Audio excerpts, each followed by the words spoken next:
I was once told that I will never become confident because I barely spoke. Later, I injured my spine so much badly that I couldn't enter the gym for 2 years. And today, I am rebuilding myself not just as a strong athlete but as a strong man. This is my story. Part 1: The Quiet Kid. Growing up, I was the quiet kid in my school. While most of my friends enjoyed gossiping and chatting, I preferred silence. I simply didn't enjoy meaningless conversations. Academically, I was a good student and consistently ranked among the top students in my class. Every parents teacher meeting, my parents expected to hear praise for my grades. Instead, they always heard the same complaint. Your son never asks a question, he barely speaks in class. For years, I believed that being quiet was my biggest weakness. I didn't know that one day it would become my greatest strength. Part 2: The Athlete Inside Me. Although I was an introvert, but there was another side to me which come in front when sport day arrived. Whenever my school announced any athletic competition, I was first one to register. I loved sport.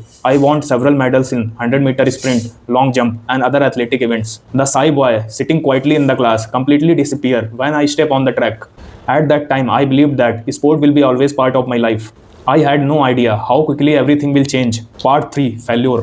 After completing the higher secondary school, I joined the college and started preparing for the government exam. Within a year, I cleared one of those exams and went for training. There I got another opportunity to compete in sports. But this time, I wasn't the athlete I used to be in my school. For the first time in my life, I experienced failure in something I genuinely loved. That failure affected me more than I realized, and slowly I stopped participating in sports. Without even noticing it, I developed a fear of competition. I avoided every opportunity to compete. Part 4: Discovering the Gym.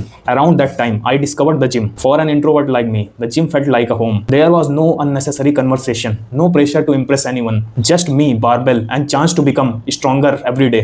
I fell in love with strength training. As I progressed, I became obsessed with lifting heavier weights. Eventually, I started training like a power lifter. Looking back, I made the biggest mistake a beginner can make. I chased number instead of technique. Without a coach or experienced lifting partner, I started doing the ego lifting, and that mistake changed my life. Part 5: The Injury. During one lift, I injured my spine. The pain was unbearable. Simple movements became painful.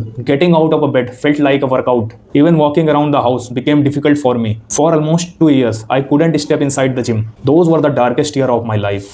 I felt alone. I felt depressed. The one thing that has given me the confidence was suddenly taken away from me. Part 6: Starting Again. Time passed and slowly my body started healing. About 6 months ago, I decided to start again. But this time, I make a promise to myself. I wouldn't repeat my old mistakes. Instead of doing strength training only, I combined the running and the weightlifting. Today my goal is not to build the muscles only, but to become a hybrid athlete. Someone who can lift heavy and run long distances. Today I am not chasing medal.